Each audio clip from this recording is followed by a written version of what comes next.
Hello, it's me again, Katsuhan, and we're back with another stream.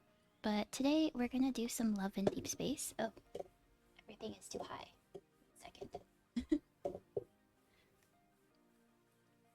Alright, yeah, we're gonna. Now everything is too low. Let's go.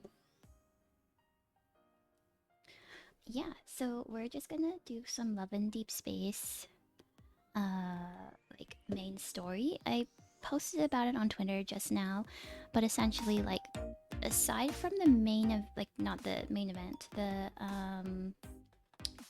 whatchamacallit, the second anniversary that's happening right now, there's not too much kind of going on in the way of events.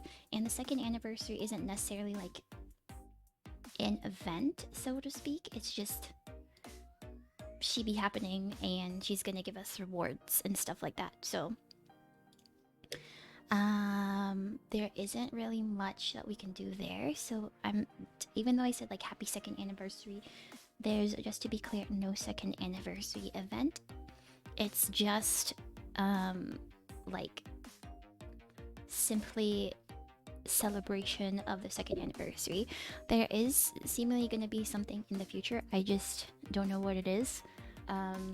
They've released the life-size statues. If any of you have seen that, there's these life-size statues of the love interest, which again isn't, you know, like nothing really necessarily to do with in-game content, I believe. But they have sent an email to all the players that are like a list of rewards they're gonna give out to people. Like they've already given out like diamonds, and they've sent out the, like, not the gold wishes, but like the standard convene wishes things, like the tickets. So they've done that, and there's going to be more in the future. I couldn't read the whole email, it was a lot, but there's not much going on with that. So we're just gonna do some main story and then we'll take it from there. There's also no banners. The Caleb like cooking banner ended recently too, so we can't really do anything on that, but we'll see what we can do. We're just gonna do maybe like 2 hours of story and then take it from there. And then we'll talk about maybe like what we're gonna plan for next week, per chance. Oh, hello, Zayne. Thank you for dropping by. Yeah. So let's just get into the game. I have my tabs up. This time I'm going to be trying to do it in the widescreen so that I don't have to switch all the time.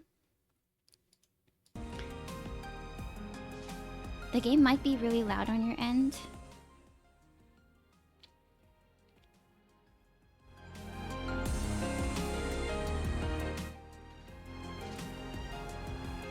I'm trying to fiddle with it and see how it sounds. I think that's decent. If it's too loud, let me know. If it's too soft, let me know, and I'll change it. But yeah, so as you can see, there's not anything like super interesting going on in the game. I just thought it'd be a nice kind of chill time going through the story, because I'm only ever gonna do the story on stream, it seems like. But I promise next week when I have my new storage device, I will have more games to play. Like new games. I just don't have the storage to download more games.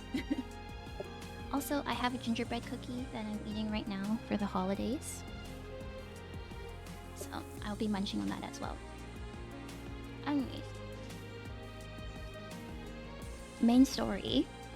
I think we finished the like Sylus, like the main part of the Sylus story.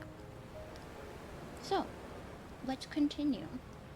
I did all my dailies as well, so we don't have to bother with those.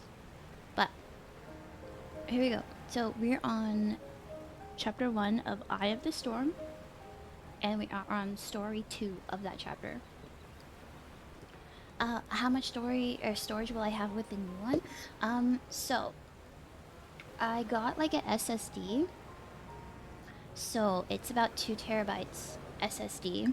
I was debating about getting like a 5 terabyte drive,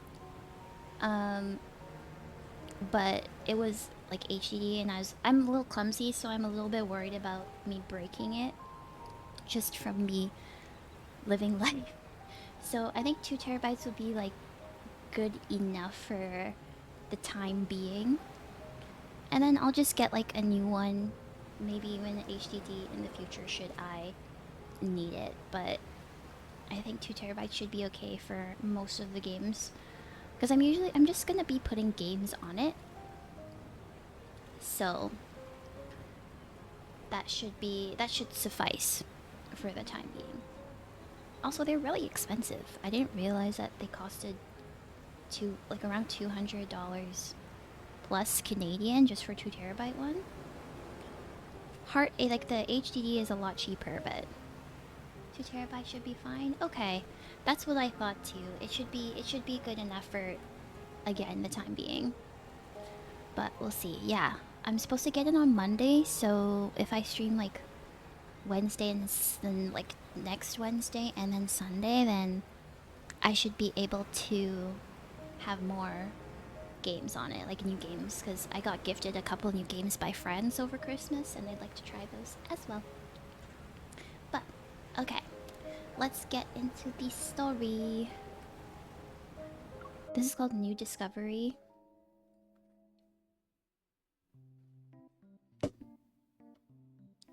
Okay. With all this fuss, I thought I'd finally see the real deal, but these were all duds.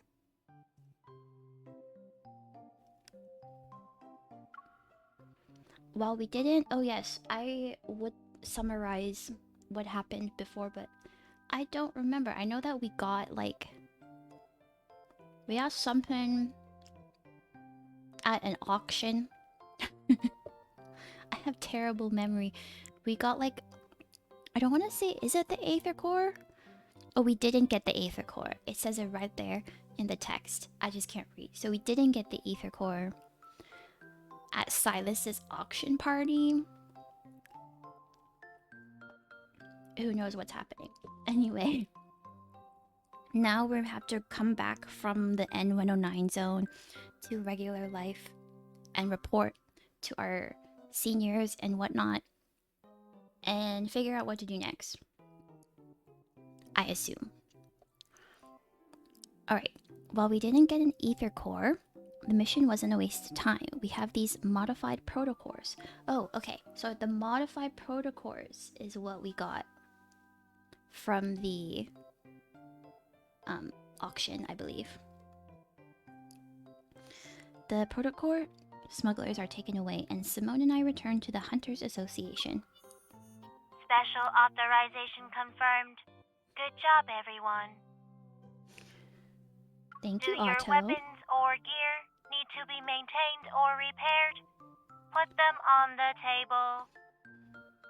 I'm sure, like, all of our things need to be repaired and maintained. And just between you and me, Hunter's Huntin' is serving a fancy meal tonight. Don't miss out. I shall keep that in mind, Otto. Thank you. The little robot loudly whispers as it almost waddles to the armory with my weapon. Simone, your gear's suffered some wear and tear lately. Over 65% of it has been damaged in the past 2 weeks. If she didn't help you control your evil, that number would have been higher. 70% at least. Wow. Andrew is glued to his multi-screen setup. The windows flicker to life like a digital butterfly swarm. Look, What a if building a descriptor. powerful weapon turns out to be a mistake, you can punish me. Okay. Also, lead Andrew, it's been 2 months already. Are there any signs of that Aether Core? I can understand why the association hasn't told anyone about this. It can't be about saving face, no? Alright, check this out. A rolled up combat uniform lands on the table. We look up to see Jenna walking towards the control desk. Captain Jenna. Captain, what's going on?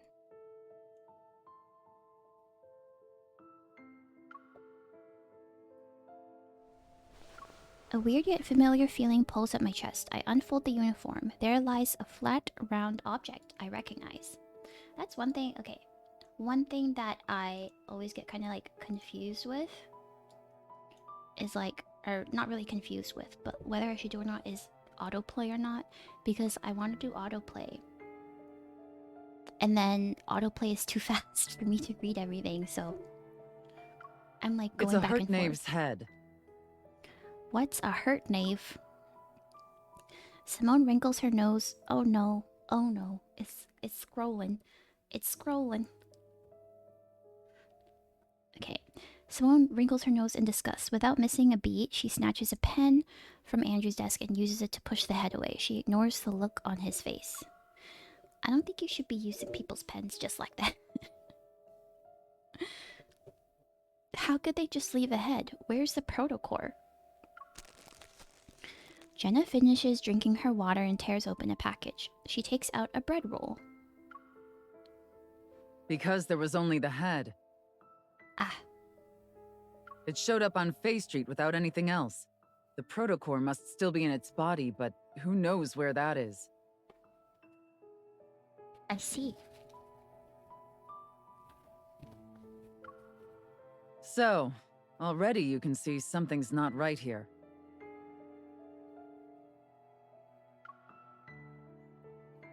See, every time I do autoplay, it immediately like goes to a section that I have to read. Everyone casts their gazes on me. I slowly nod.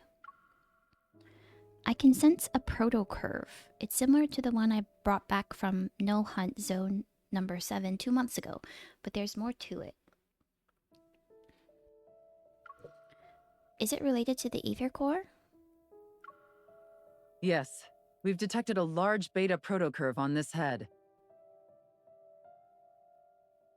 That's a new fancy term. Captain, what's a beta protocurve? That's a good question, Simone. Jenna takes a moment to gather herself. She stands up and the control desk flickers a couple of times. A holographic 3D map is projected from it. Remember that incident last month? It occurred on the 8th at 9 a.m. Lincoln Bridge's main pier disappeared from the river for 20 minutes. And on the 14th at 3 a.m., rainbow mists appeared in Goldwood City. Specifically, they materialized in 6 districts within 4 seconds of one another. Then on the 29th, an incident occurred at 4:30 p.m. An ice cream parlor in the Ring Imperial Center was flipped, and customers on the top floor were trapped in the first floor's freezer. Oh no. Did they freeze The to death? wanderers behind these have one thing in common. The protocurve produced by their protocores are capable of distorting space itself. We're calling this unique protocurve a beta protocurve for now. There's so many words, and I don't know all of these words. Like what? Like a beta proto curve? I won't get into the details of the analysis. However, after comparing it with the protocurve produced from the Deepspace tunnel region that's in the N109 zone, Oh. our current findings reveal that... Okay, again with the auto and into the read. Okay. Crazy. Life is crazy like that. Jenna leans forward. She grips the control desk to emphasize her words. An ether core is involved. Yep. Based on our observations of these wanderers, the Intel Department and Advanced Tech Labs predict we'll observe more beta protocurves in the future. That's where new ether cores might appear. On the map with Lincoln City at its center, points of interest start appearing. They are potential locations, and they are everywhere. Some are even thousands of kilometers away from the city. Everyone, it's getting dark. Night will fall.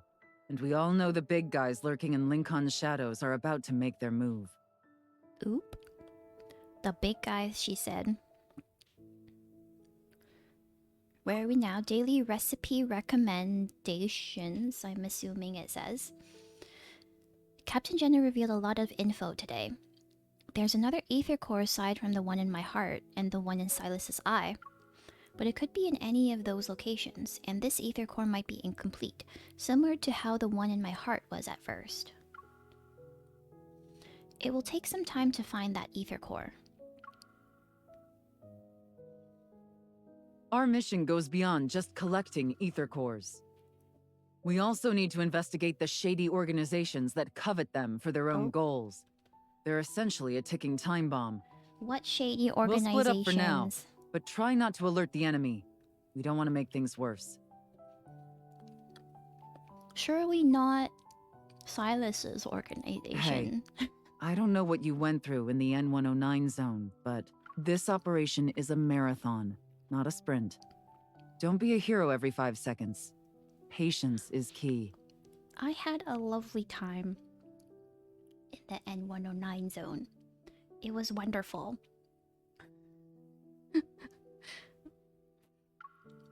I wish I could have stayed there. It was great. After spitting out my toothpaste, I put down my toothbrush and stare at my reflection in the bathroom mirror. Am I at home? Is this what my home looks like?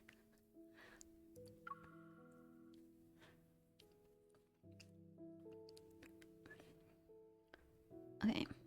I unearthed some interesting info in the association's archives today. There are also a few loose ends from my time in the N109 zone that need to be addressed.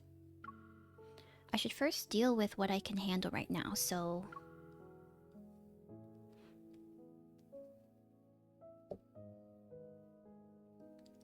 Is that how the chapter ends? Crazy. Life is crazy like that.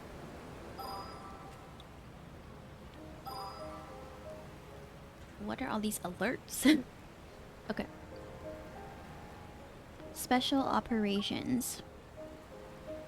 I have to do these, I guess. Okay, I guess we're just going to investigate them in order. Why not? Oop, sorry.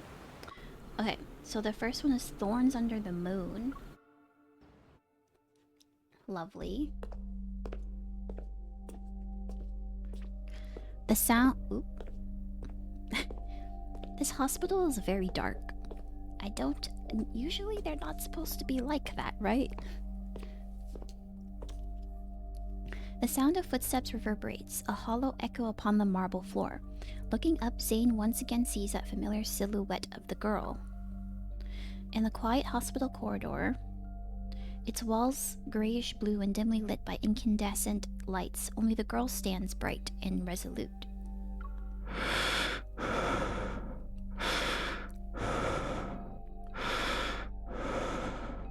Why he breathing so hard?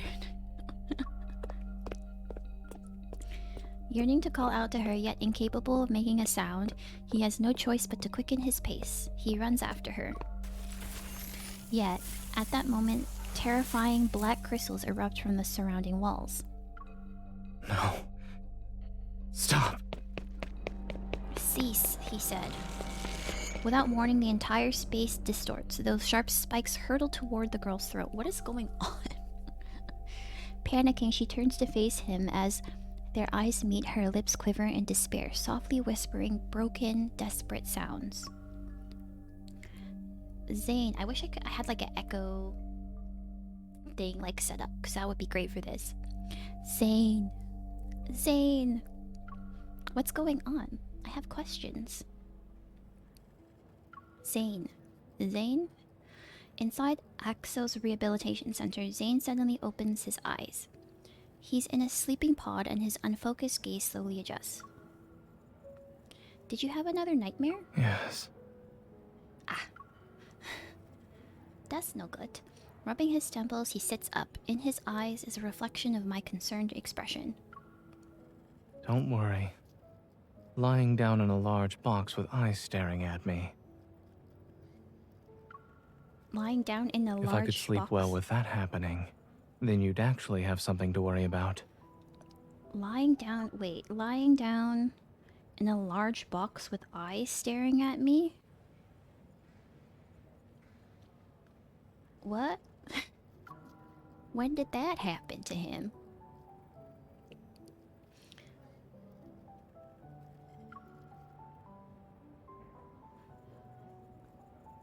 Hey, I care about you. And what else am I supposed to do? Someone hasn't gotten a good night's sleep ever since he returned from Mount Eternal.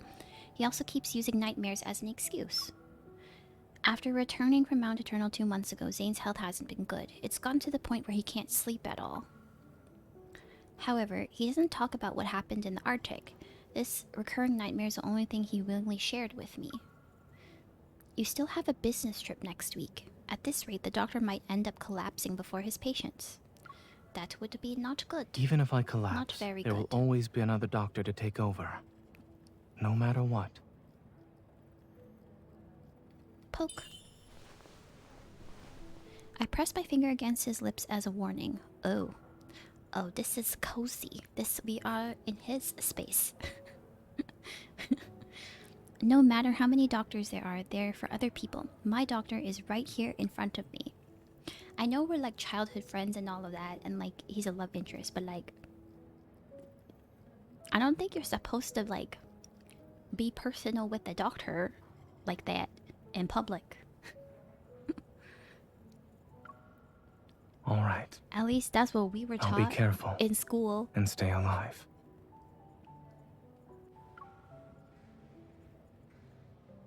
Like every exam we have a section on professionalism, and we get asked like professionalism questions, and well, I don't think I can't really say it, but like I won't say exact questions then, but like they'll ask us things about, you know, how we should act in a professional setting when it's like with loved ones and stuff like that. And basically just like pretend you don't know them. Do not accept gifts. Do not do anything that will jeopardize your professional reputation in a professional setting. But that would be crazy. Like imagine you have kids and they come up to you and they're like, "Mommy or Daddy," and you're just like, "Who is this child?" Kicks them off into a distance, you know? Don't let my worries be a burden on you. I think you started having nightmares after I gave you that crystal fragment from the N109 zone.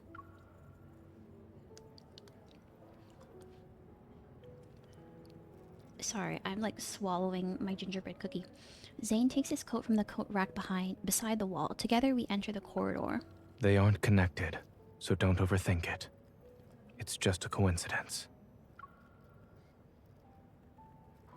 Speaking of which, there's been progress with the analysis of that crystal. He was gonna talk.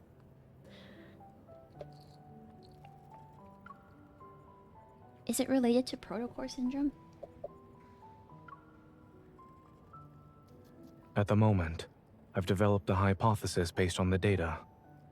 I'll share the details with you once there are conclusive results. Stepping into the elevator, I pressed the button for the ground floor.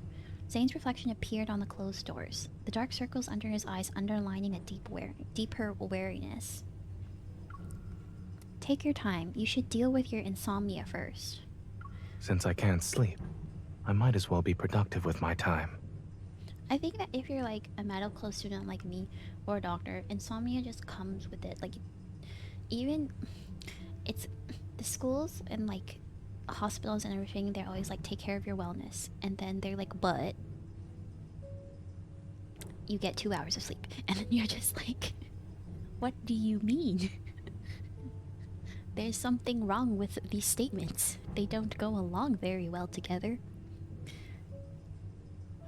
And then like eventually you just kind of get used to the insomnia. Like, not get used to it, but like you just accept it.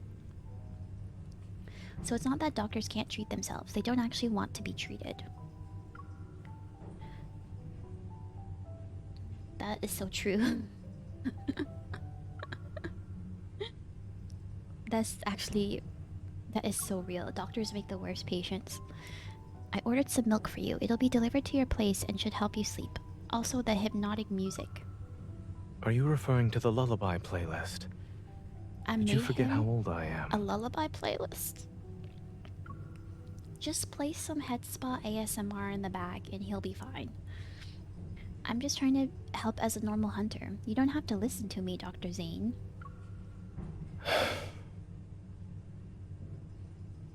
Since I am your one and only doctor, I should listen to you. Is it a conflict of interest if he is my doctor and also, like, my love interest? Not mine personally, but, like, in general.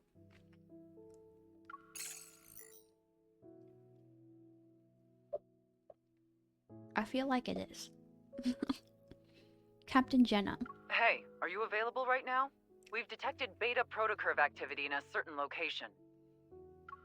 After a brief explanation, Captain Jenna quickly ends the call. Why are you frowning? Did something happen? My mission got an update. I need to check in with Captain Jenna, so I might not be able to have dinner with you. Just as I'm about to sprint to the hospital's main entrance, a pair of hands land. Wah! I didn't Don't run press just yet. anything. I'll drive you there. Okay, if you must. I am an independent woman, though. I can drive myself.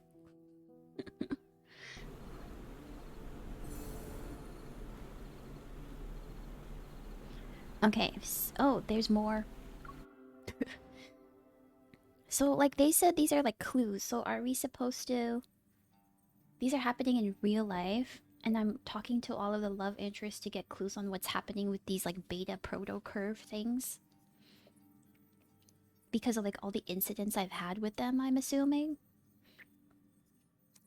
You can't see me shrugging my shoulders, but I am in fact shrugging my shoulders. Upon arriving at the association, I find Alpha Team's office engulfed in silence. Only Jenna stands before the control desk. Her gaze is fixed on a few zoomed-in photos that are being projected. Perfect timing. Let's look at these together. Okay, if you say so. You're the boss. She waves her hand and those photos are pushed towards me. As I approach to get a closer look, it becomes evident that a distinct figure appears in every picture. The figure is also marked with conspicuous colors, which show traces of a beta protocurve. All of them are from the same wanderer. Yes, including this morning. Andrew has found its traces 5 times. Beta protocurve activity was detected in every instance. That means it's related to an ether core. It could very well be carrying one, or an ether core fragment. Wow. Another screen comes into view, showcasing an array of data and information, and positioned at the center is a blurred image of a wanderer. This wanderer can move by distorting space, and we haven't captured a complete image of it yet. I see. However, the Intel department made a discovery. In areas where it did appear, many patients with protocore syndrome have fallen into a coma. Some even go into shock. My gaze then falls on the left side of the screen. The text reads, location, Chancia City.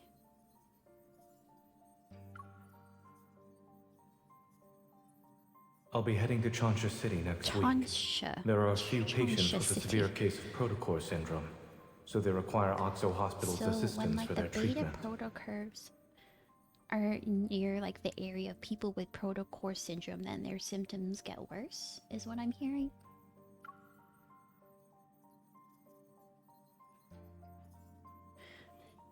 Those patients that Zayne mentioned might actually be victims of this wanderer.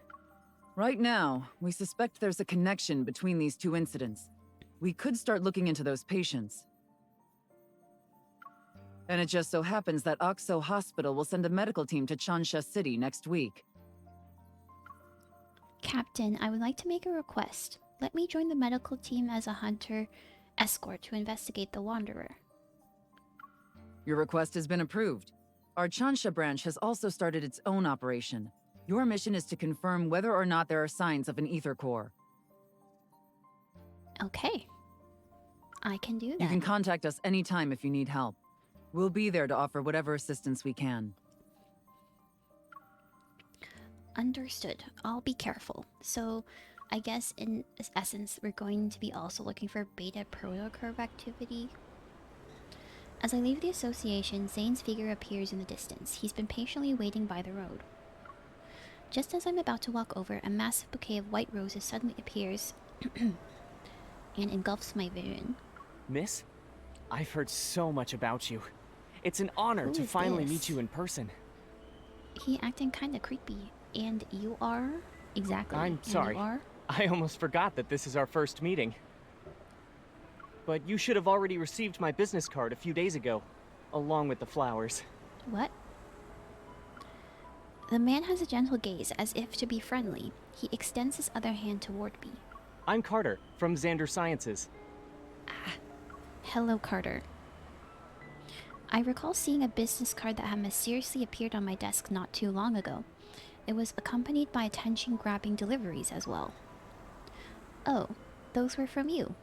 Thanks to your efforts in apprehending those protocore merchants, Xander Sciences was able to recover a valuable batch of protocores. I don't know if we're supposed to be wary of him or if he's okay. Many patients were saved as a result. Naturally, I wanted to express my gratitude. I wonder if you'll do me the honor of having dinner with me, miss? Oh, I don't want to. I don't know about She that already one. has plans for tonight. Okay, Zayne, thank you. You saved me. A hand pushes away the bouquet. Zayne then pulls me to his side, and he moves to stand between me and Carter.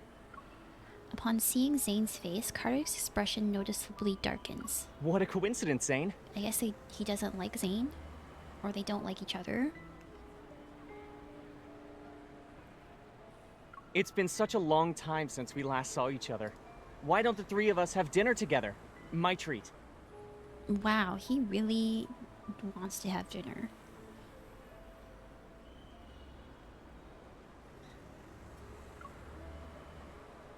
My gaze quickly shifts from Carter's smile to Zayne's indifferent eyes. I sort of understand what's going on.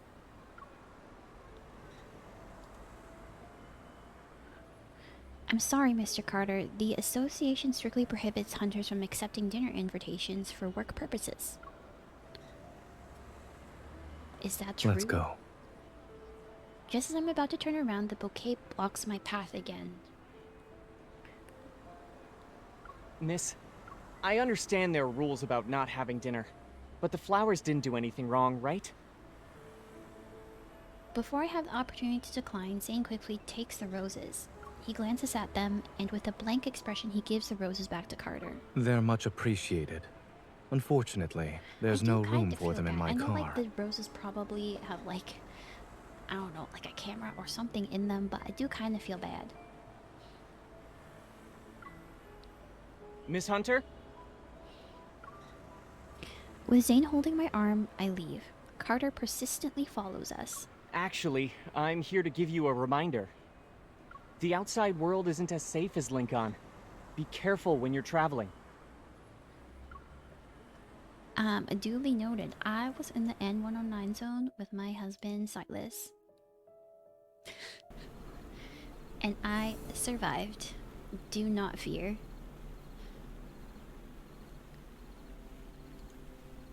Okay, so we finished chapter 2.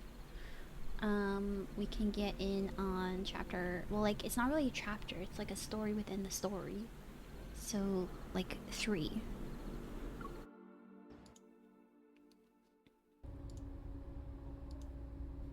Seatbelt. Zayne turns the wheel, and the car joins the stream of flowing traffic. That guy seemed to know you pretty well. Are you acquainted with him? And Xander Sciences. I feel like I've heard the name from somewhere before. This will be the first time I'm hearing them. Oh my god, Raymond, are you okay? Your colleague praised you, saying there are things only the two of you can do. I'm very curious now. Xander Sciences will provide you with the best staff, the best lab, and even the best treatment. That didn't really give us much. Just that they are like a scientific organization or a research organization. The person Raymond mentioned when we were at his place, that's Carter, right? We studied under the same professor. That's it. The paths we're walking are completely different. Is Xander Sciences like evil then? What's going on? You two aren't like-minded from what I can tell. I also feel like he's a bit suspicious, a bit crazy. He is a bit suspicious. I've been saying that.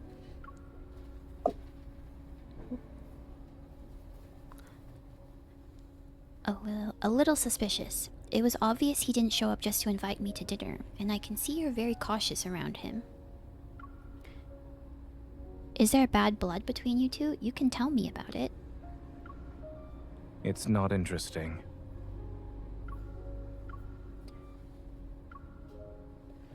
Zayne has bad blood with someone, and he's very wary of him. Isn't that interesting already?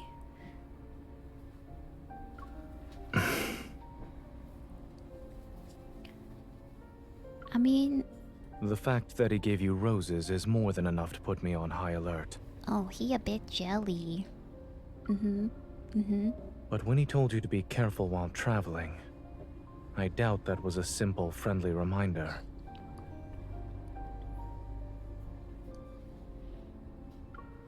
Just as I'm about to tell Zayne about my trip, I think twice. I shake my head and smile. Maybe Carter was annoyed by how we were ignoring him. That's why he tried to scare us. Zayne glances at me, a hint of amusement in his eyes. He doesn't say anything else about this topic. So... is that like our first kind of clue? Whoa, who is this person? Please tell me he is not like the sixth love interest. Please. Harry Potter looking dude. In the bustling airport lounge, Grayson is stunned. Several seconds pass before he finally blinks. So, you're our hunter escort this time? Pleased with Grayson's reactions, I can't help but imagine what expression Zayne will have when he sees me later. I move closer to him and shake my plane ticket at him. What's that expression? Do you feel relieved, or are you even more anxious? Do you want to know the truth? He's giving like love interest energy, you know? I thought they were like supposed to announce the sixth love interest in January. Those are the rumors that I have heard. Whether they are truthful rumors or not, I do not know.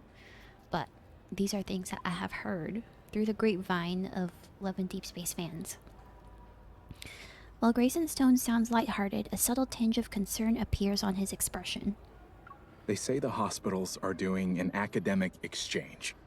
But in reality, we're going there to help them. Why else would they send such a large team? Or even request a hunter escort for that matter? Having Zayne fly all the way there, the situation must be pretty bad. Actually, the main problem is with one of the patients. I see. Okay. Grayson lowers his voice and leans in closer. His biopsy results show that the crystals in his heart have a certain shape and structure that's different from the ones you'd see with protocore syndrome. Also, when he was admitted to the hospital, he caused a metaflux burst. Oop. As if worried I wouldn't believe him, Grayson takes out his photo and shows me a video. My friend who works at Chancha Hospital sent me this. All the flux stabilizers in the ER went down. It was a mess. In the video, the sound... In the video, the sound of an alarm fills the air, and the lights flicker uncontrollably. Despite the shaky and blurred footage, the chaotic nature of the scene is unmistakable. An abnormal heart, a sudden burst of metaflux, a picture begins to form in my mind. Something strangely familiar. Thankfully, no wanderers showed up. But it's strange considering how high the fluctuation index was. The fluctuation index only tells us the chances of a wanderer appearing. It's not guaranteed. But given the nature of the energy fluctuation, it's weird not a single wanderer appeared. No, apparently man's just exploded with energy. I watched the video again to search for anything I might have missed. In the metaflux, a result of the patient is the metaflux a result of the patient being exposed to that wanderer and the beta protocurve? Grayson, do you mind showing me the other documents related to this? Sure. What would you like to see? Well, he's enthusiastic. You shouldn't make assumptions when things are still uncertain.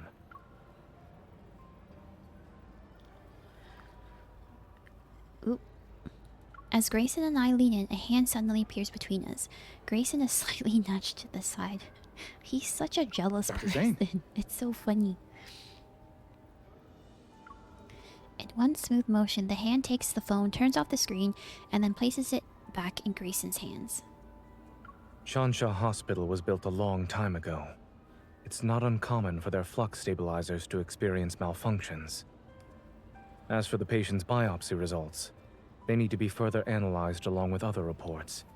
It's too early to jump to any conclusions. I lock eyes with Zayne. He stands before me with one hand resting on the handle of a suitcase. Good morning, Dr. Zayne. I hold up a paper bag. Do you want a black tea cake or egg sandwich? You can only choose one. Oh, we brought snacks. I'll We're have the so cake. considerate. Did you Okay. arrive at the airport early to buy He breakfast? took the cake, but like I wanted the cake, so we're having some problems here. Did you arrive? Okay. When did I ever say that? Maybe I just wanted both to myself. I retrieve my suitcase from behind a chair and proudly present my ID as a hunter escort to Zayne. Surprise! Mm-hmm. Contrary to my expectations, I see no traces of astonishment in Zayne's expression. Instead, he calmly hands me a hot latte. Have you ever thought about who approved and signed your escort application and ID request? Was it him? Does he have the authority to do those things? I thought maybe Captain Jenna did it.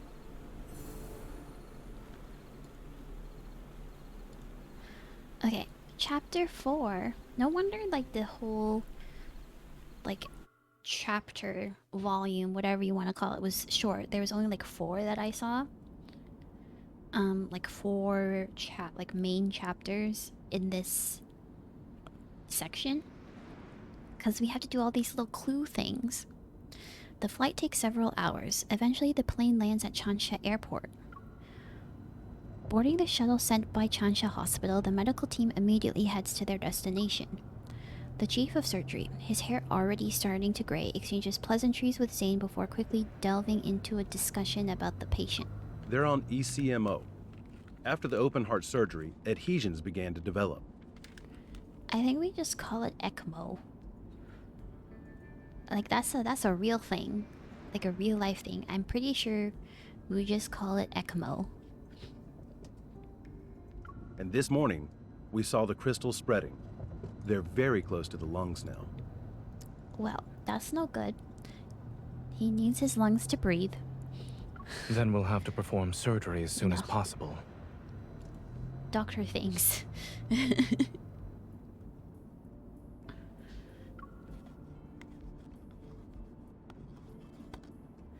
Zayne quickly flips through the patient's medical record while putting marks on the paper. Crystal extraction is already a complex procedure. Those adhesions, we're worried the patient won't be in a stable condition while under anesthesia. This is our only option. We must perform the surgery. Let's reassess the patient's health and proceed once his physical condition allows it.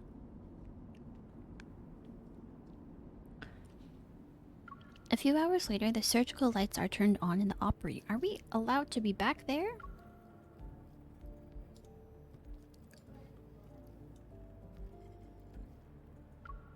Oops, I think I missed that. The observation... Wait. Oh, I missed like 3 sections. Oh my goodness. The rhythmic sounds of medical equipment reverberate. Led by Zayne, a team of medical staff focuses on the surgery at hand. The observation room is filled with people, and their gazes are fixed on a large screen. On it, a pair of hands uses a scalpel to meticulously remove tiny crystals. There we go. I got it.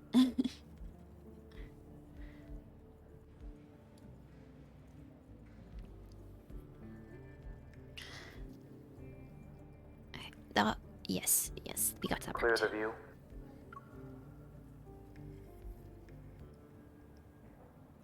Dr. Zayne Wow. is brave for taking on... After ensuring there's no unusual activity, I make my way back to the glass. There we go. such a risky case.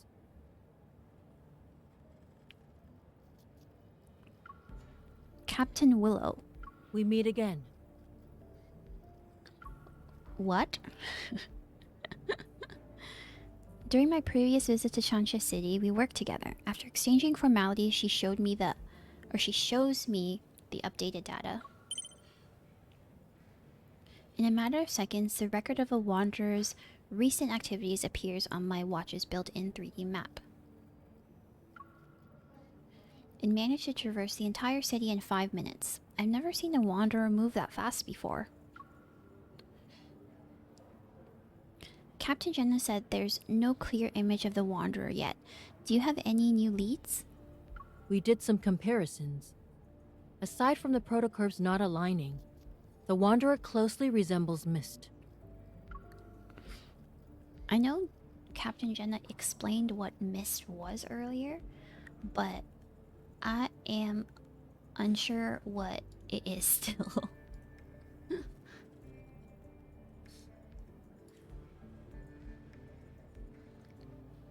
Yeah. I don't know what got into it. But if you look at all the data, the traits this wanderer exhibits are different from the Mist I've seen. Again, don't know And what how a it mist managed to is. hide so well. Okay. Perhaps the ether core made it mutate or something. Maybe. Doesn't make sense. How did that even happen? Huh? Suddenly, discussion erupts next to us. It draws my and Willow's attention to the screen. A scale-like tiny crystal is slowly being peeled away from the edge of a blood vessel. Surgeons have some steady hands, huh? Surgeons are crazy. Can confirm. Like, I don't know what to tell you, man.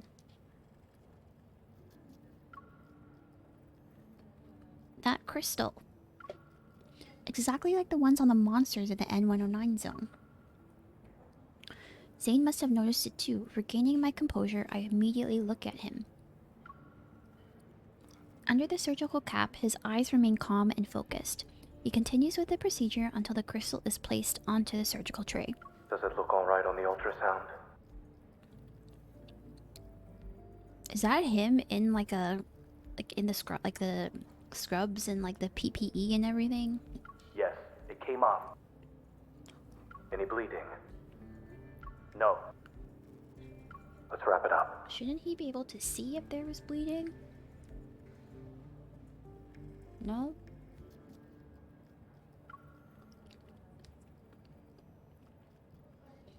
Applause erupts throughout the observation room and relief washes over me. However, I feel a strange, unusual tremor in my chest. Something is rapidly expanding. Oh no. Oh no. We must leave. Metaflux. The alarm from the flux stabilizers resounds throughout the entire operating room. Captain Willow and I exchange a look and immediately get to work. She starts evacuating the spectators while I run to the intercom. Zayne, a wanderer is about to appear. You need to move. Dr. Zayne, the patient's blood pressure is dropping. Increase the adrenaline to 0.1 micrograms. Okay.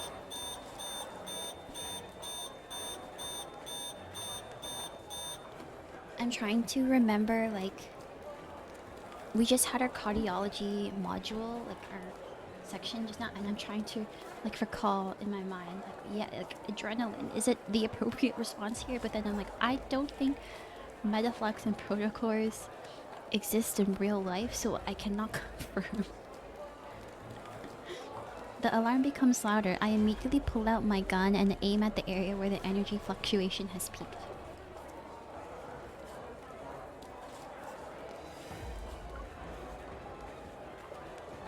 The faint energy fluctuation dissipates, yet the tremors I feel in my chest show no signs of subsiding.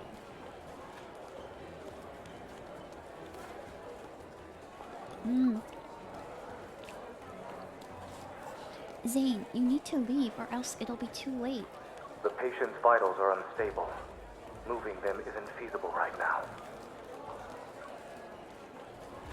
This is like that one Grey's Anatomy episode where there was a bomb inside the patient. Like, it wasn't a bomb inside the patient. It was like the patient had a... I'm forgetting what it was. Like, it's some sort of explosive device, not necessarily a bomb. And they had like, they were like, you need to evacuate, and they were doing surgery on him, and they're like, we cannot evacuate with this patient. Like, someone has his hands inside his body. It was crazy. Through the glass, Zayne looks up at me, his gaze as calm as ever. Can you suppress the accumulating metaflux with your evil? I meet Zayne's gaze that carries a subtle attempt to comfort me. My attention turns to Grayson and the others who are visibly worried. They wait for my response. I'll do my best. Give me 5 minutes. Let's continue. This is risky. This is a little bit risky, Dr. Zayne. Are we gonna have to fight some wanderers inside the OR? Okay, maybe not. Let's just continue with chapter 5.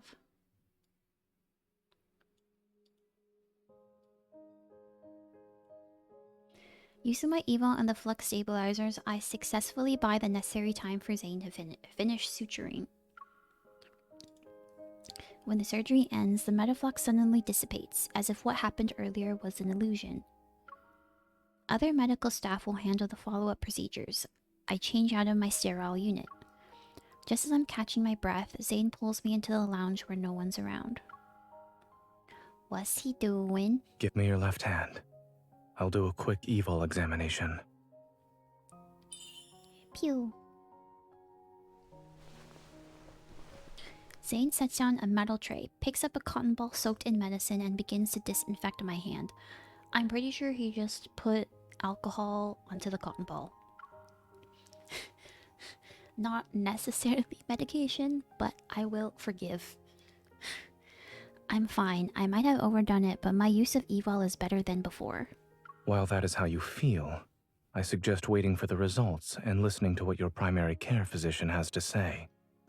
Also, a cool sensation emanates from the palm of my hand as he holds my fingers. He applies patches to each one. Is it... You should be well aware that the metaflux earlier wasn't something an ordinary wanderer could generate. You knew since the beginning. Don't tell me you actually believed I thought you were a hunter escort whose sole purpose is to protect us. I was gonna say, like, did he, like, just put salon paws on our fingers? Like Dr. Zayne organic salon paws? I love salon paws, by the way. Salon paws is, like, my hero. Does it actually do anything? I don't know, but it smells and it feels good. Of course, you and Dr. Noah have known about the existence of aether cores for a while now. Straightening my posture, I start thinking. You noticed it during the surgery, right? The crystal was very similar to the sample I gave you. I'm almost 100% sure the wanderer that attacked this patient is related to the aether core. It's possible that the aether core made those monsters in the N109 zone transform into their current state. Not necessarily. The examination machine beeps. Zayne observes the fluctuating numbers displayed on the screen as he continues to speak. The ether core shouldn't be what's causing the mutations. Your heart's integration with one is a perfect example. Okay. Given the extent of the mutation you've described, I'm more inclined to believe that someone attempted to be smart, but ended up failing in the process. Wait, so like purposely manipulating them? Are you saying someone is responsible for the appearance of those monsters in this patient's condition? I'm merely How, though? speculating. Don't forget, in this world, many forces covet the ether core.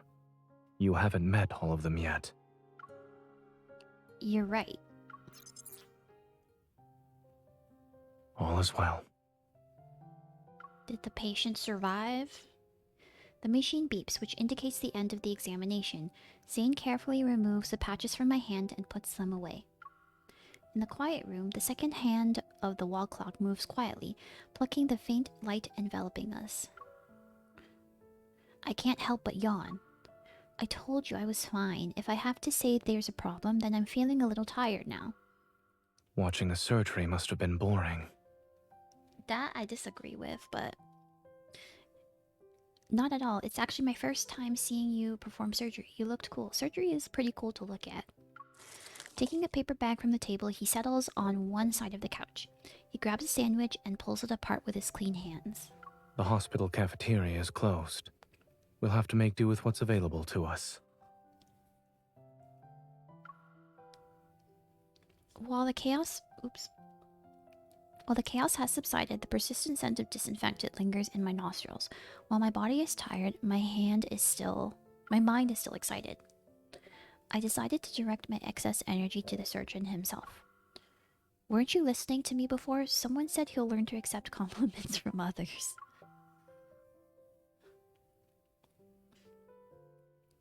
I accept your compliment. Aren't you supposed to say, like, thank you? Or something? Work in progress. Work in progress. The sandwich bread is already flat and no longer looks appetizing. With the finesse of a seasoned chef, Zayne lifts the bread and removes the greasy bacon. Why? You don't want to eat bacons? He then proceeds to discard the wilted lettuce, leaving only the ham slices, red cabbage, and shredded pork that have withstood the test of time. Is that a good thing? Today will be very memorable for me. Not only did I see you perform surgery for the first time, but I also had the privilege of observing a sandwich undergo surgery. I've just removed the parts that experienced excessive nutrient loss and would have impacted digestion. It would have been fine.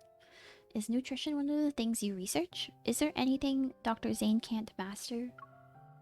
I have to admit that when it comes to accepting compliments, I'm not very good in front of you. I was just gonna say, that's social awkwardness, maybe. We'll work on that. It's fine. But I suppose there's a chance for you to teach me in person. Looking at me with a meaningful expression, Zayne places the surgery-affected sandwich into my hand. He then pulls out his phone.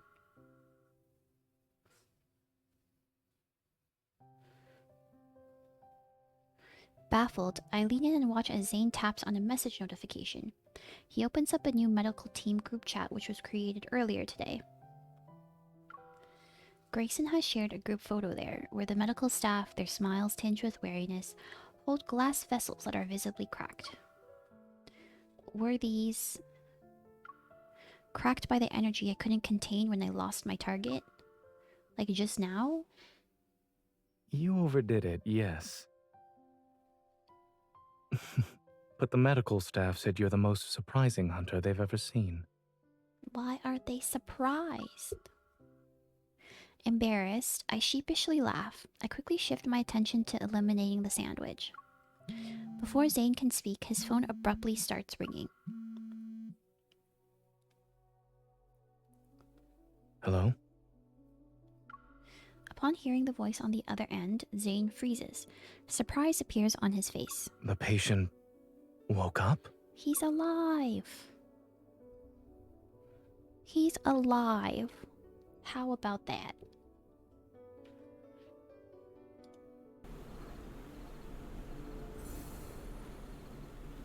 Okay. Chapter 6. Let's go.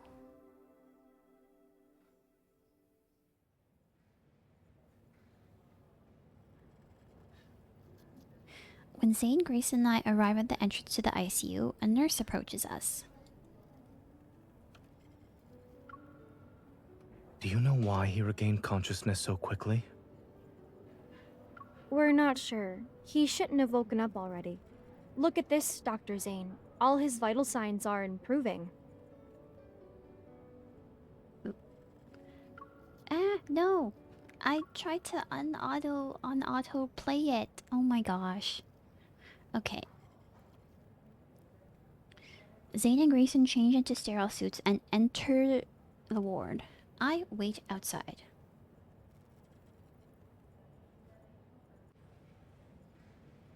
Can you hear me?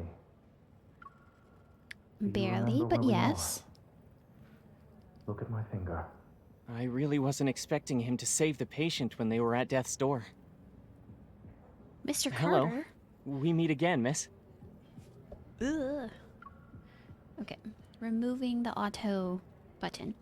With the sudden appearance of Carter, I cautiously step to the side. However, he greets me with a smile. He raises both of his hands. Don't get the wrong idea. I wasn't following you. That's suspicious. Only people who were following This people could patient say happens that. to be an important client of Xander Sciences. After hearing about the incident, I decided to pay him a visit. You weren't there when he was in critical condition. I don't think he's that important to you. What do you mean? He leans against the wall and casually looks at the glass door. If it weren't for Xander Sciences, his fragile heart would have stopped a long time ago. What we're pursuing is far more stunning and ambitious than these petty solutions. Is that so? Observing my indifferent reaction, Carter furrows his brow. A hint of disappointment appears on his face. Aren't you curious about the kind of work we're doing?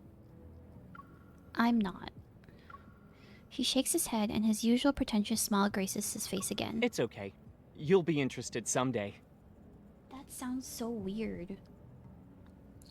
After all, only Xander Sciences can provide answers to the questions about your heart. He sounds like a robot. Like it's very robotic. That's all I can say. Frowning, I suppress the urge to ask more. I redirect my attention back to the ward. Hey, Dr. Zayne wants you inside.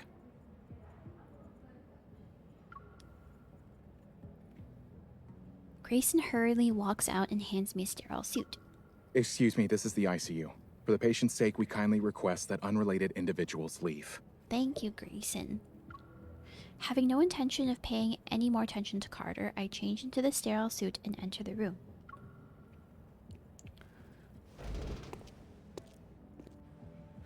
The man lying down on the bed has his eyes half open. His voice is weak and infused with tangible excitement. I'm back. I'm back. I'm so happy for you. If you heard that click, that was me removing my hair clip. It was starting to hurt my hair. All his vital signs appear to be normal. However, under normal circumstances, a person wouldn't recover this quickly. He's spatial. As Zayne talks, he directs a meaningful look at me. More anomalies may occur. Oh, did Stay I on do your that? toes. Did I do that? Did I save this patient? The bed, whoop. Acknowledging his warning, I nod. I move to the bed. I introduce myself and state the purpose of my visit. I then proceed to ask questions.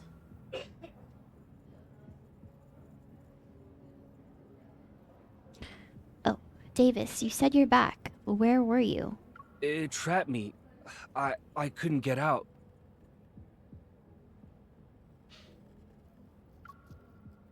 It was like a nightmare. I couldn't wake up. I turn on my watch and pull up a picture of Mist. When you say it, do you mean this? Yes.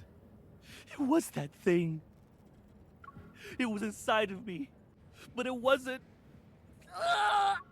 Oh, I didn't mean to cut off his scream. I just thought he finished. Suddenly, the vital sign monitor starts beeping loudly. The man on the bed begins convulsing as if something started choking him. Metaflux. Zayne. I quickly pull out my gun and sense some more intense fluctuation. It surges and engulfs the entire room instantly. Grayson, transfer the patient to another room and prepare for resuscitation. Oh gosh. But when the metaflux happens, doesn't the wanderers like start coming out and then I have to like attack them? Unexpectedly, a rift appears and reveals a shadowy figure of a wanderer. I knew it. Moving myself to the front of the bed, I point my gun at the wanderer. However, it disappears in the blink of an eye. A second later, it materializes like a phantom in another location. Hey, behind you. Evading its slash, I aim my gun at the center of the fluctuation. However, a tremor overwhelms my chest. I barely feel any pain, only a dense white fog surges before me and obscures my vision. The ward dissipates as if my surroundings are transforming into another realm. The last thing I see is Zayne rushing toward me. Zayne, watch out. I'm assuming that I would be very weak. Do I get to fight anything now? Just so I can give my voice a break. Maybe not. Oh well.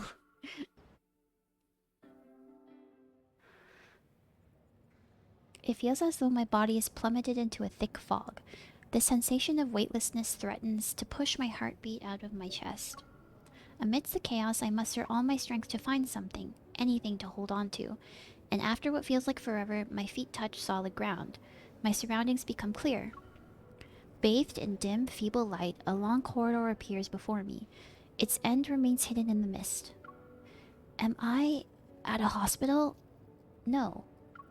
I feel a faint tremor in my chest. A familiar energy fluctuation surges with the mist. It drags me somewhere. This fluctuation is from an aether core. I'm probably in the Wanderer's protofield. As I stand in the empty space, the sound of approaching footsteps reaches my ears. Turning around, I notice a dark figure. Zayne?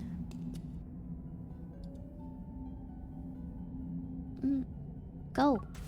An onslaught of sharp ice crystals materializes around me. They're ready to pierce my heart. Oh, am I like the girl? The girl in like Zayne's dream?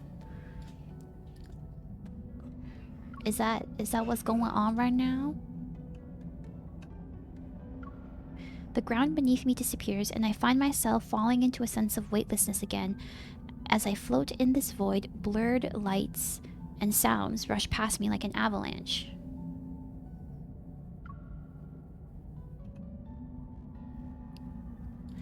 Within the boundless darkness, it's as if a pair of hands is gently lifting my tired soul. Who dis? Who is the gentle figure?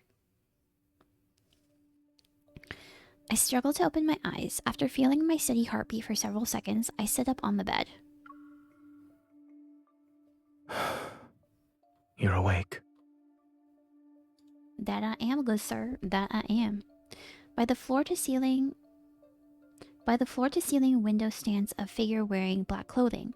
He turns around. Behind him are dilapidated buildings and the sunset's tender light. Zayne. Is this a dream or is this real? The figure takes another step, his appearance nearly overlapping with the dark figure I had seen before. I move back. How are you feeling? What is going on? After hesitating for a moment, I reach out and touch his cheek. Oh, I get to stroke the cheek. Let me stroke. Let me stroke the cheek. There we go. Oh my gosh. I trace his eyebrows and the contours of his face. I recognize the features I know so well. In this silence, he remains motionless. He just looks at me. I'm fine. I think I just had a dream.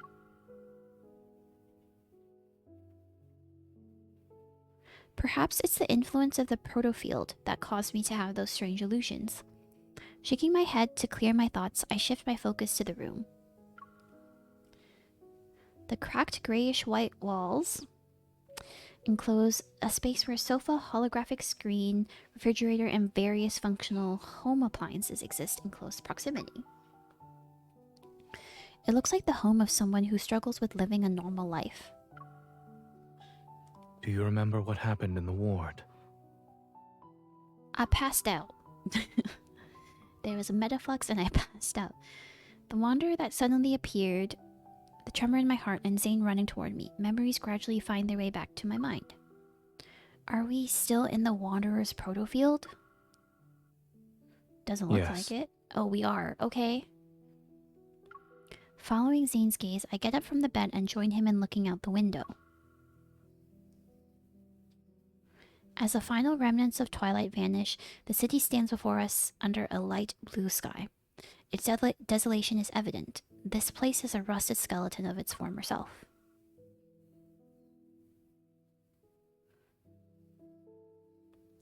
And although it's faint, the energy fluctuations around us are similar to an ether core.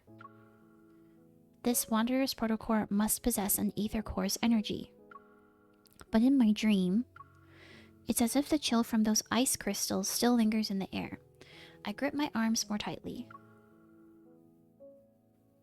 You're awake now. Remember that whatever you dreamt about was only a dream. A blanket is draped over my shoulders. I reach out, but he walks away before I can touch him. Zayne opens the refrigerator, revealing a collection of peculiar bottles with mysterious liquids and a jar half filled with chocolate. After opening the jar, he offers a few pieces to me, their packaging unexpectedly fancy. Oh my gosh, my throat, my voice. Ugh. After opening... Yeah, I did that. I'm not hungry. According to my perception of time, you've been unconscious for 2 days. 2 days? That wasn't... If you don't eat or drink something, I'm afraid you won't have the energy to find the Wanderer. I was just generally surprised that it took 2 days for me to wake up. The scent of chocolate saturates the air and ignites my appetite. What if the Wanderer launches a surprise attack while we're resting? Despite my words, I find myself sinking into the worn-out couch. I unwrap the chocolates with Zayne. I look up and my gaze falls upon a bit of vibrant green on a desk. It's a flower pot with a jasmine in it. It sticks out like a sore thumb in this desolate world. I do love jasmines. They smell so good. Oh my goodness. While the branches and... I sound like an old lady. I love jasmine. Smells so good. While the branches and leaves retain their green hue, the stem has already started to wither. Death signs not good. Is it normal to see jasmine in a Wanderer's protofield? What are you implying? The patient who was attacked by the Wanderer fell into a nightmare. They were trapped in their own dream. In other words, the environment we're currently seeing in the protofield must also be a manifestation of somebody's dream. And I don't remember ever seeing anything here. This is your dream. So, this is your dream? Why does he breathe so loud? Are there any comments you'd like to make about it? Are there any comments that I'd like to make about it? I probably have a lot of comments that I'm going to be making about it. Even in a world as broken as this, chocolate still exists. I expect nothing less from you. Shouldn't you be saying something like, "Thank goodness it's Zayne's dream. We can still eat chocolate." I basically said that, Zayne. Zayne, who's wearing nothing but black clothes, appears somewhat strange. Maybe this is how he sees himself in his dreams. Continue. I have dreamt of this place. You have dreamt of this place? That's However, good. the jasmine hasn't wilted yet, and the world itself isn't in such a dilapidated state. Is this the nightmare you've been having then? Zayne is quiet for a while before responding in a soft voice.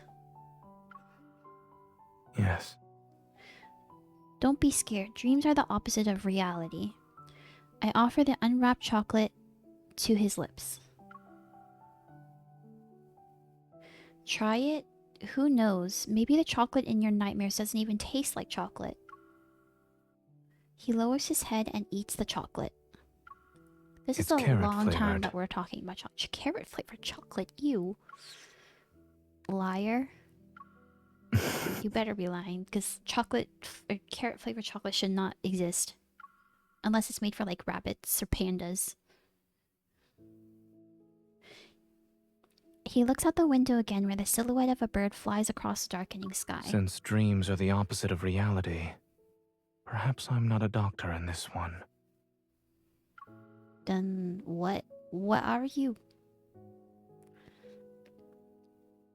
It's not very Asian of you to not have a profession even in your dreams.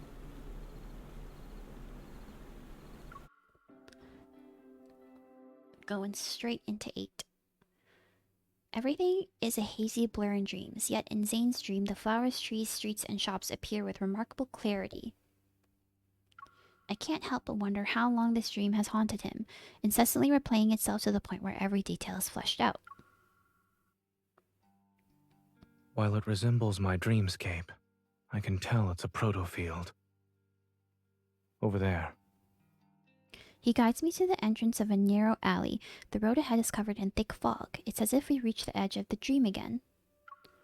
From the fog, a cluster of black crystals has emerged. It blooms like a flower and is as tall as a 3-story building. It blocks the path. A protocore cluster? What's a protocore It regenerates cluster? very quickly after it's broken. I'd say it's as good as new within a few seconds. Okay. Yes. I tried destroying it before you woke up. In his dream? As I recall my past battles, a hypothesis forms in my mind. I think I know what's going on here. There must be another protocore cluster in this protofield, and they provide energy to each other. We need to destroy both of them to leave this protofield. Okay. Eating sweets certainly makes one smarter. Well, you said they were carrot flavored, so maybe it's all the, like, carotenoids and all retinoids and everything in the carrot that is good for my brain. Thank you for the compliment. I'm also not great at accepting compliments, I guess. I gesture toward him. Though I'm only slightly smarter than you. Bold of you to say. Bold of me to say.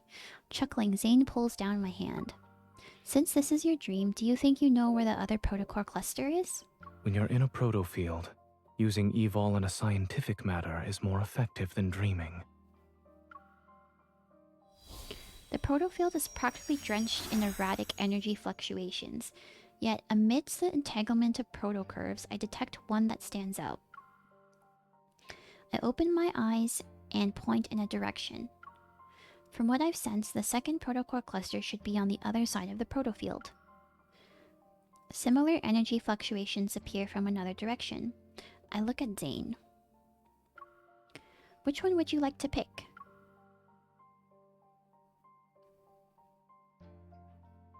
Zayne looks into the distance. I don't know if I imagined it or not, but some sort of emotion stirred in his eyes.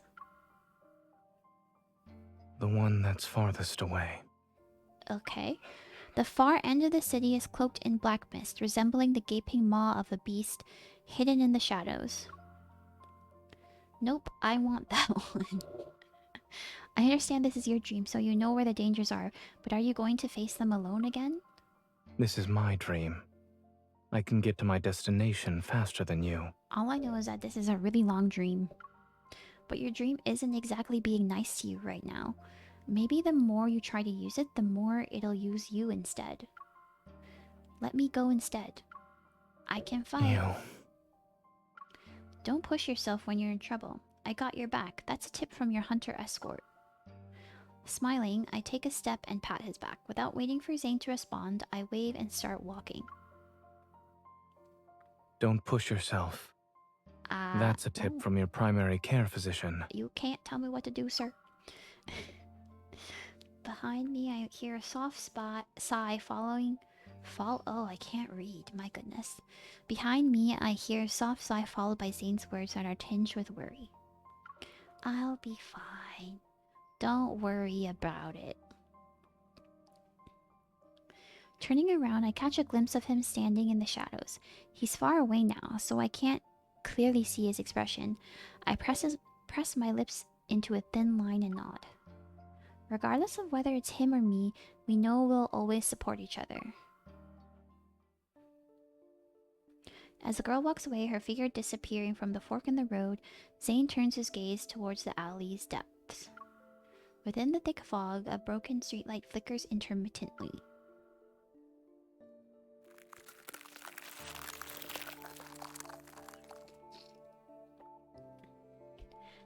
Ugh. He raises his hand. Parts of the mist detach themselves from the air. Spiraling and condensing, they coalesce into icicles above. Dark impurities silently emerge from within them, but they stop spreading just as they're about to breach the outermost layers of the white crystals. It's as if a looming black hole threatens to consume everything pure and white. Yet a thin, unwavering layer of pristine ice remains resolute in being the last line of defense.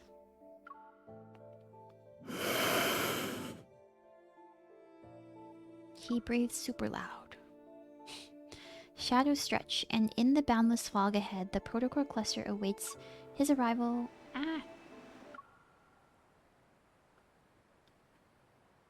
Awaits his arrival like a slumbering wanderer. There we go. Within the mist, a cold wind materializes as aggressive figures sluggishly stir. Do we get to fight them? The ice crystals in his palm slice the air and seemingly hit nothing, but the protocol cluster shimmers for a fleeting moment. As more wanderers emerge, their roars resound and their figures phase in and out. The ice crystals solidify into sharp blades. Zayne delivers his attacks with decisive precision. Blades of ice tear through the darkness and a pungent scent permeates the air. The ground beneath his feet slowly transforms. It turns soft and slimy like sludge, stubbornly clinging to his legs. Dazed, Zayne looks down, peering through the mist and layers of unclear ice. His gaze falls onto his palm. Zayne! Who is this? A bloody hue taints his hand.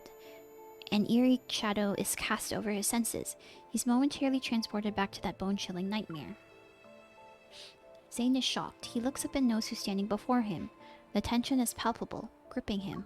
William? It's too late. Please.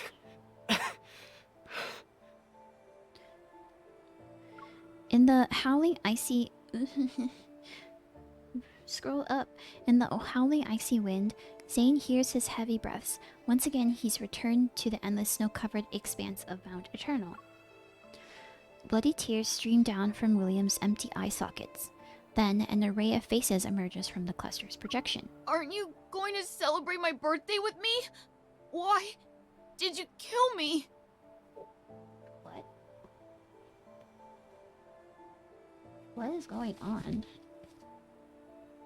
Aren't you a doctor? You should have saved me! Why didn't you save me and my child? Zayne, please. Kill me. Oop. He's suffocating. He's trapped. His head is spinning. Zayne notices his fingers are trembling uncontrollably. He staggers back only to trip over something again. It's just an illusion. It's not real. It's not. More and more hands stretch out toward him. They're frozen. The space around him shatters and distorts into mirrors. They reflect his bloodshot eyes. They reflect his hands are clenched so tightly that veins bulge. A black icicle suddenly appears through the mirrors and shatters part of the protocore cluster. The protocore cluster doesn't regenerate. It resembles a cliff teetering on the edge, ready to collapse in on itself. She made it. As the mirror shards dissolve into black mist, the cold light intensifies and casts an ethereal glow. Determined, Zayne thrusts the ice blade towards the human figure. Zayne! Zayne! ice blade stops as Zayne's pupils contract. It's her. But she can't possibly be here. They're your patients. How could you? Am I... You'll kill me, right? No, you're not Zayne. Who are you? It's a face he knows so well, in this unspeakable nightmare. Her expression is filled with disbelief and pain. Yes, it's her. Zayne, kill me. Who is her? Who is she? Black ice flowers bloom from her chest, their petals unfurling. She's as light as a piece of paper separated from life's weight, yet she falls almost with a thud in his stiff embrace. Buzzing engulfs Zayne's ears as he's once again pulled into the depths of a never-ending nightmare. While he knows it's an illusion, he can't break free. At that moment, the cracked protocore cluster pulsates with a blood-red light. The air trembles around it. The massive shadow before him breaks along with the other protocore cluster. The illusion in his arms changes again, but he doesn't look up. He only clenches his fist. It's time to end this. A cold flame flickers, and pure black ice crystals search beneath him. They freeze every figure that lurks within the shadows. The darkness is suppressed, and the surroundings change. It's foggy. A blurry figure gradually emerges from the cracks in this space. Zayne conjures black ice and takes aim. However, his body becomes immobile as if he's frozen in place. You shouldn't throw yourself into danger just for her. Oh. Oh gosh. His entire body becomes encased in ice. Black crystals pierce his chest and spread to his fingers. The intense pain leaves Zayne's back drenched in sweat. He's unable to control his body as he collapses. His heart races in fear as he hears the cold voice. Seek your destiny. Only then can you be redeemed. What is his destiny?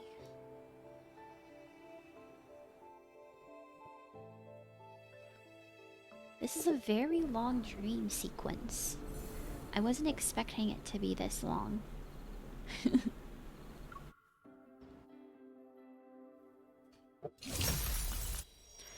As the protocore cluster shatters, a distant tremor ripples through the air. The space around me transforms into mist and moonlight shines down. Then the fog dissipates. I can feel the ground beneath my feet. I cautiously assess my surroundings and see I'm in a garden at the back of the hospital. Something's not right. Oh, I think I am playing it too fast. Go back. This is Lincoln's Akso Hospital, but we should be in Chansha. My heartbeat quickens, and a sense of foreboding washes over me. Holding my gun, I push open the door that leads to the hospital. Behind the door, a white mist emerges. When it cleared, I noticed I was back at Zayne's place. By the couch, someone was lying on the floor with their back to me. Zayne! I'm so confused. Be careful. This isn't... We haven't escaped this dream. Yeah, this is still the dream. There are 2 layers, and the Wanderer is still here. I rush over to Zayne and help him up.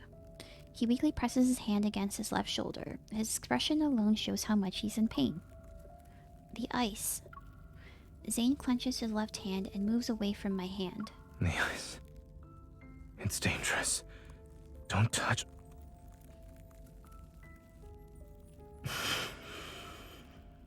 It's too dangerous. I won't be able to control. Leave. Now. A sudden voice in my head gave me pause. Despite the warning, I leaned in to inspect Zayne's injury. Whoops. Feeling my heart sink with each passing moment. There are no visible external injuries on his body, yet a blackened ice spreads across his wrists and neck. It doesn't seem like it'll disappear anytime soon.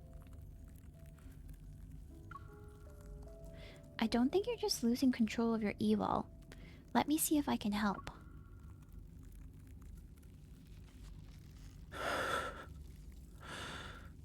Oh look, he's all like shiny Don't and worry. assy. I'm fine. It was just... Oh god. You don't look fine, sir. Resonate.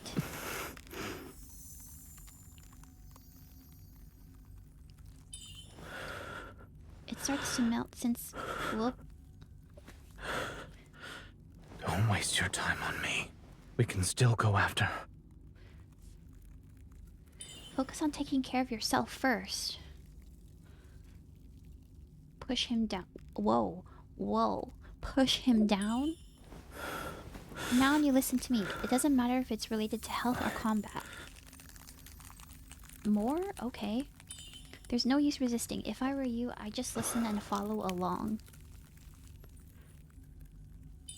I'll help you suppress your evil first. Tell me the air... My left shoulder. Let me read the thing. Sus. You might be more familiar with what's happening in dreams, but I'm guessing said more familiar with what happens when dealing with wanderers. If you rush in head first, I won't save you. I can't save you? I won't save you. Oh my gosh. I would hope so. You... I know how this nightmare ends. Wanderers aren't the only threat here. When push comes to shove, leaving me behind might be for the best. No man gets left behind.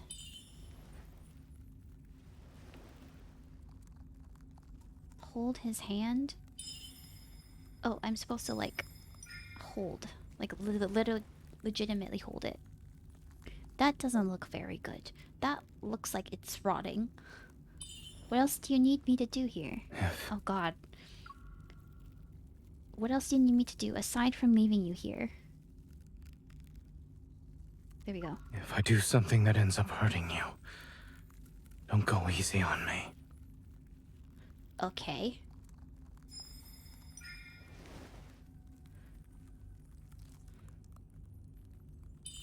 Didn't you agree you'll do whatever I say?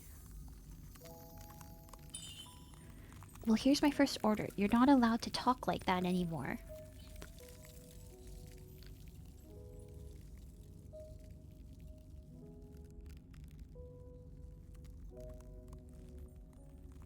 Don't be so hard on yourself.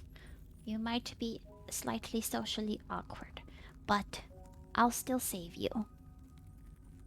I'm also socially awkward, so it's fine.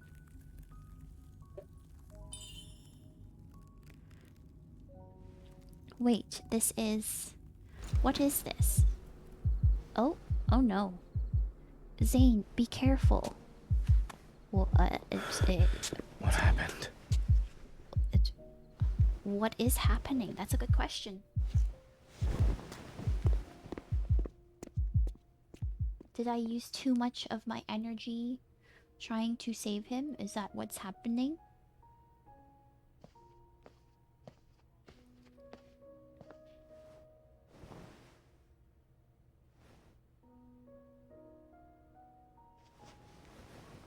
Letting you step into this nightmare perhaps was another mistake. It's fine.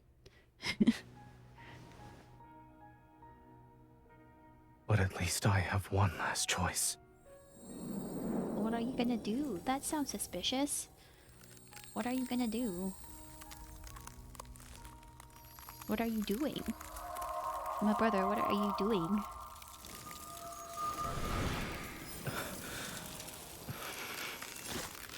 What are you doing?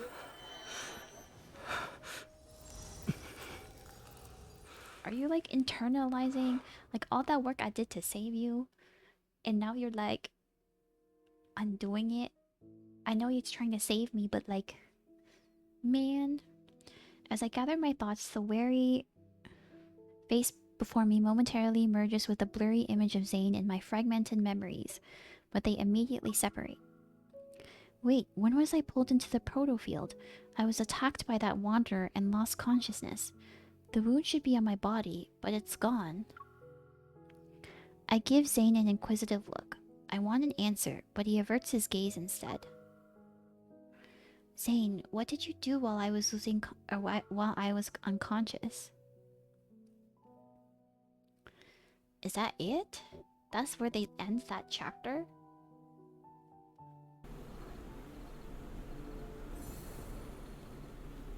Okay, chapter 10.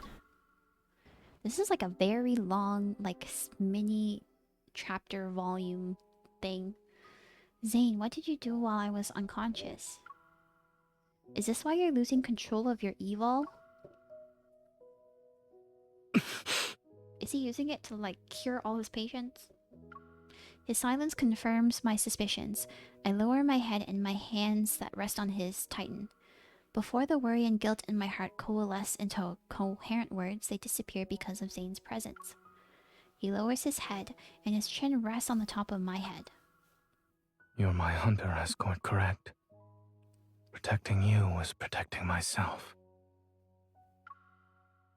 After subjecting you to a distressing dream, ensuring you can leave safely is the least I should do. Oh, I didn't realize it moved over. Why are you making it sound like you dragged me through hell and back? Your dream didn't hurt me. The mist is exploiting it. What if the Wanderer wasn't the only source of danger? You've seen how bleak and oppressive this dream is. As you said, it's not exactly being nice to me. It's fine. Perhaps the dream itself is the real threat here. Zayne talks slower, enunciating each word with a gentle tone. It's as if he's trying to calm his simmering inner turmoil. He has a lot of inner turmoil. After we enter the proto field that's based on Zayne's dream, he's been acting more hesitant. Could it be... Zayne, this nightmare is more than just a dream to you, right? I sense his hand subtly move, a testament to its master emotions that are always restrained. A dream remains a dream so long as you wake up from it. But when that day comes, when I can't wake up... Are you worried you'll be trapped in your dreams? Or that your dreams will encroach on reality? If that day ever comes, I'll wait you, I'll find you in your dreams. This is interesting. These are some interesting choices. I'm gonna say that I'll find him because I feel like I do that.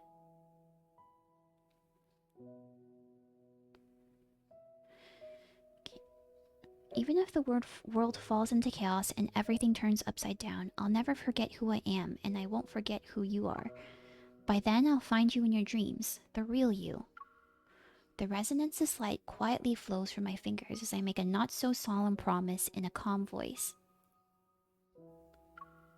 Zayne's breath hitches as if it's suspended in the air for a while. Then he exhales, his breath carrying the weight of unspoken sentiments. If all else fails, I'll bury you in the body of a snowman. You'll be a super big snowman. What? Exactly what? I close my eyes and banish a myriad of questions and worries from my mind. If you can't deal with it by yourself, then we'll face it together. I'm the best there is, so I'm sure I can lend a hand.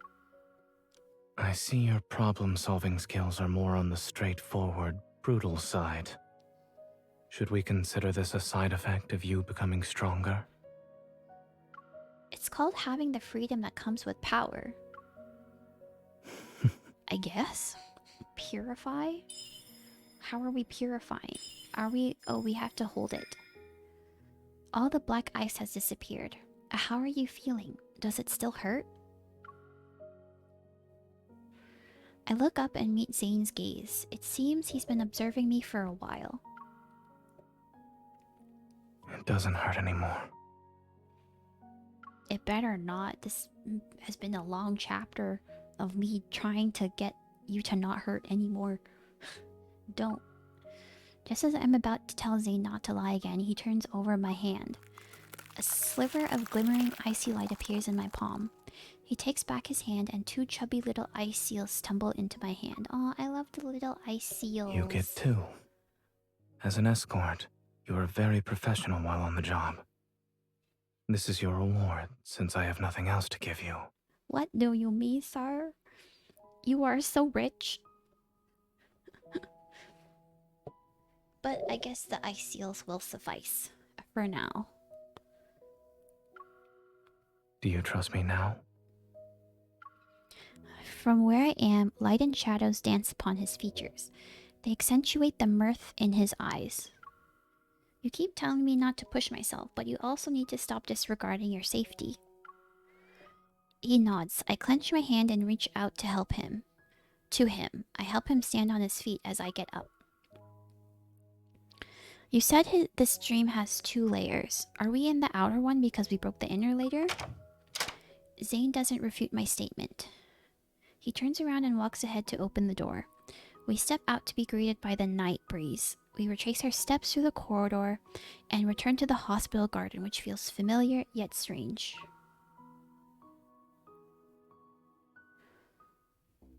A mutated wanderer's protofield defies normal logic. It could be hiding anywhere. Outside the hospital, skyscrapers rise like towering concrete trees in a forest. Meanwhile, the rest of the city stands in eerie silence.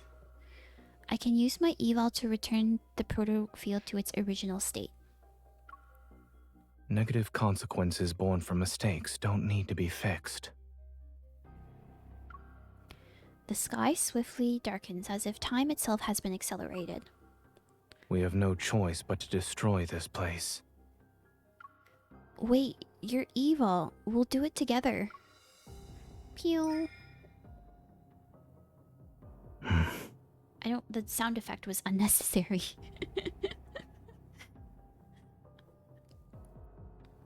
Are you ready?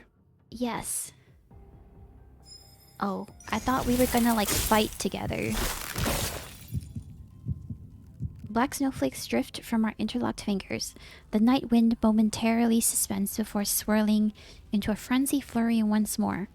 Underneath our feet, a vast expanse of ice crystals blossoms. The ground, the buildings, and even the particles floating in the air were all ensnared in the swift spread of the chilling night, wrapped in its icy embrace. In an instant, the entire world froze into black amber. A rift violently tears through the fabric of the space. The wanderer can't hide anymore. It screeches and reveals its true form. There it is. Let's go. Zayne's coat flutters wildly in the wind. Amidst nightmarish darkness, an icy glimmer materializes in his hand. Let's end this before the breaking dawn arrives. Yeah, would love to.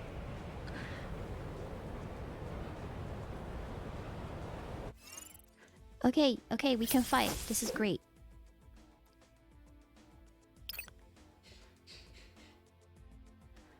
I think I have my thing on auto.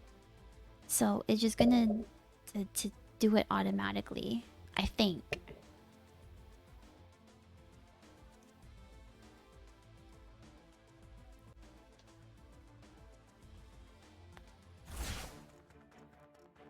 We don't have much Yes. time. Let's make this quick. Here it comes. Watch out. With our combined strength, Here I go. Bring it on. I think that victory is was within necessary. reach. I don't really have Watch shield. where it's going. Eat this. I wonder if we get diamonds from this.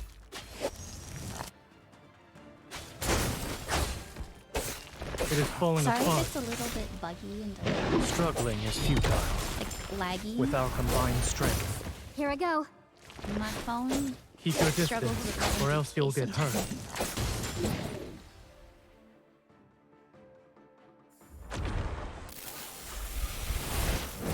Oh, that's mist. Here it comes. Watch out. Oh, I don't Here like it comes. mist. Watch out. I Leave this to remember me. mist now, and I don't like mist very much. Make sure to dodge these. Watch out. With our combined strength. Here I go. Go back to the pit you saved. Here it comes. Leave it to me. Is this what you want? Perfect. Don't let your guard down. Seize this chance. You got this. I'll send it my on a God. journey. It's I final like how journey. it's like right before he starts doing the tornado thing. Run, you better run away. We need to run away. With our combined strength, it is weak. Now's Maybe we our don't. chance. Maybe we don't need to run away. My turn. You look. It recovered. I was Be concerned careful. that I might actually Proceed have with to caution. turn into like manual mode. Killing everybody myself, which Struggling is futile. wouldn't necessarily want to do. Watch where it's Have going. to. Watch out. With our combined strength. Here I go. Keep your distance, or else you'll get hurt. Proceed with caution. Don't let your guard down. We finished it we in did one it. attempt. And it wasn't messy.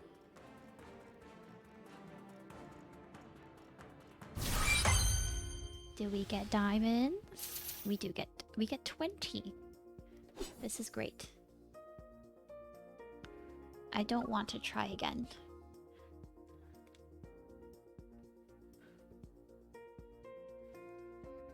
I wonder if that's like the only battle that we're gonna have to do.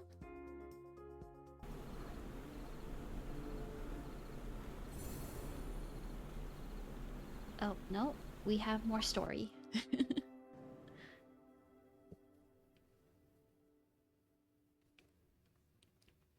Once the final blow is dealt to the Wanderer, an intense tremor surges from the depths of my heart. We need to find some way to fix these tremors. But the resonance is unmistakably... But the resonance is unmistakably this time? That don't sound correct. It's akin to gentle waves brimming with power. A light, warm glow gently descends into my palm.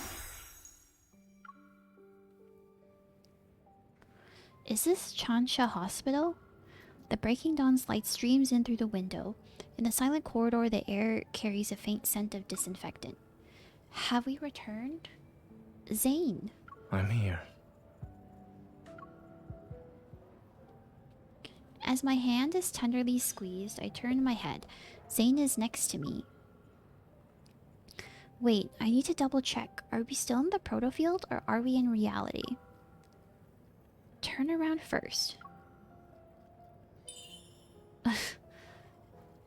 Oh, this is like the same animation they do like on your home page.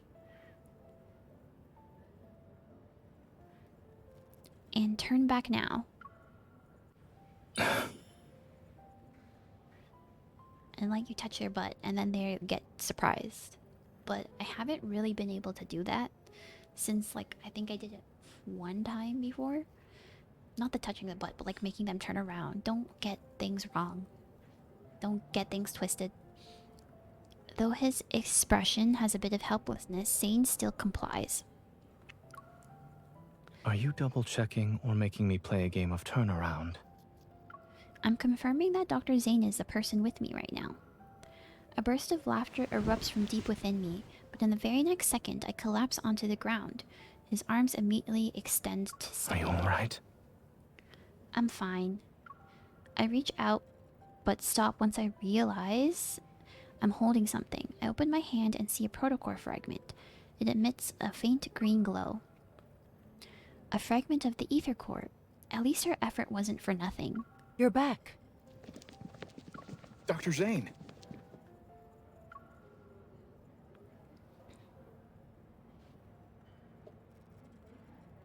Captain Willow and the others rush over from the opposite end of the corridor. Their expressions reflect a mixture of relief, joy, and concern. Are you two okay? You're not hurt, are you? I don't know what happened. We were in a It's dream. been 3 whole days since you were trapped in that Wanderer's proto field. Everyone's been worried sick. I thought we were in Zayne's dream. From Captain Willow, I learned that exactly 3 days had passed since we entered the peculiar protofield. She literally just said that. The patient has been relocated to a secure ward and is now out of danger following resuscitation. During this time, the entire hospital was being protected by Chansha City's hunters, who carried out a thorough investigation. By the way, we discovered a strange device while investigating the ICU. Speaking in a quieter tone, she gives me a sealed transparent bag. We found it hidden inside a flux stabilizer that was sitting in a corner. Almost went unnoticed. Ever since that incident happened in the ER, the hospital's flux stabilizers have been examined or replaced. So only recently did someone tamper with one of them. I take the sealed bag and show a grateful smile. I'll ask the association to conduct an investigation. Lincoln City, 3 days later. I open the door to Zayne's home. It's quiet. Zayne? I tiptoe into the living room. Zayne is peacefully sleeping on the couch. The curtains gently flutter in the warm breeze. Light and shadows glide from his nose to his chin. Is he sleeping or more stroking? I move closer and place my hand over his chest. Phew, he's just sleeping. He must be exhausted.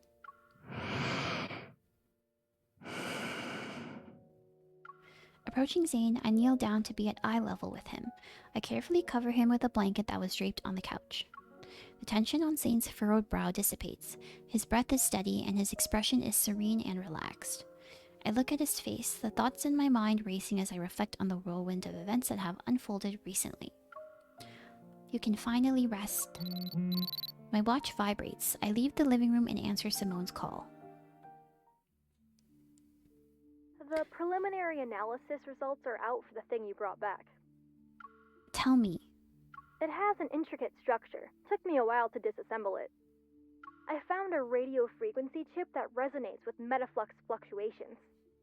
Basically, it's an energy transmitter. It can locate protocores and even attract wanderers via fluctuations. A wanderer attracting transmitter? As I recall what had happened, one figure stands out as the most suspicious. Carter. He is extraordinarily suspicious. He just showed up before and after the patient displayed abnormalities. I share my suspicions with Simone. She then poses her own questions. The complexity of this small device is far beyond his understanding, and even Xander's sciences. It exhibits highly advanced protocore technology. Xander Sciences is a medical institution. There's no way they could possess protocore tech that rivals the association's, right? Well, you think that, but like Carter would be very suspicious. So what are you thinking? After the founder of Xander Sciences, Raymond, passed away, the company's future was uncertain. Only recently was it acquired by a well-known group. Its biggest shareholder right now should be... Ever. Ever. I feel like I've heard of the name Ever. It's at that moment, the fragmented pieces of information in my mind gradually lock into place and form a cohesive image. Carter mentioned the patient at Chansha Hospital had been undergoing long-term treatment at Xander Sciences. Raymond, the founder of Xander Sciences, was in a similar situation. If the peculiar crystals in the operating room and the monsters in the N109 zone come from the same source, that means Ever is creating monsters.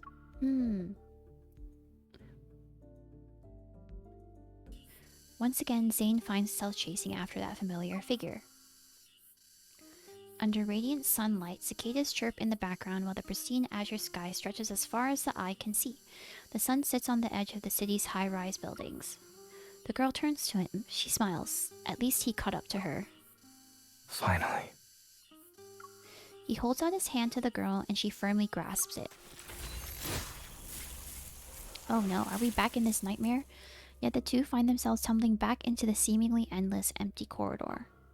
Black crystals emerge from his palm. They encroach on the girl's forearm. Sunlight is engulfed in darkness once more.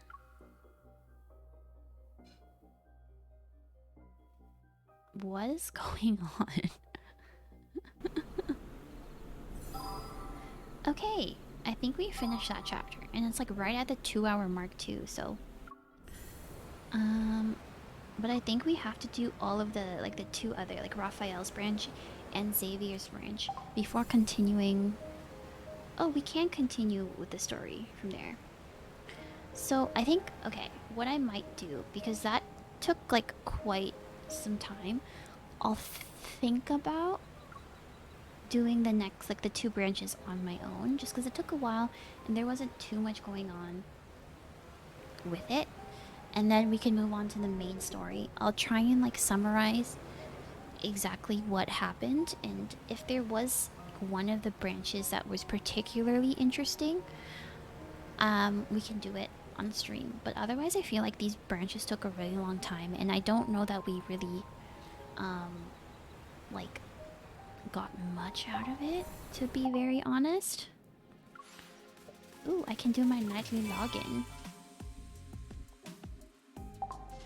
But yeah, I think that's a good place to like end for the day. So let me just change my screen here.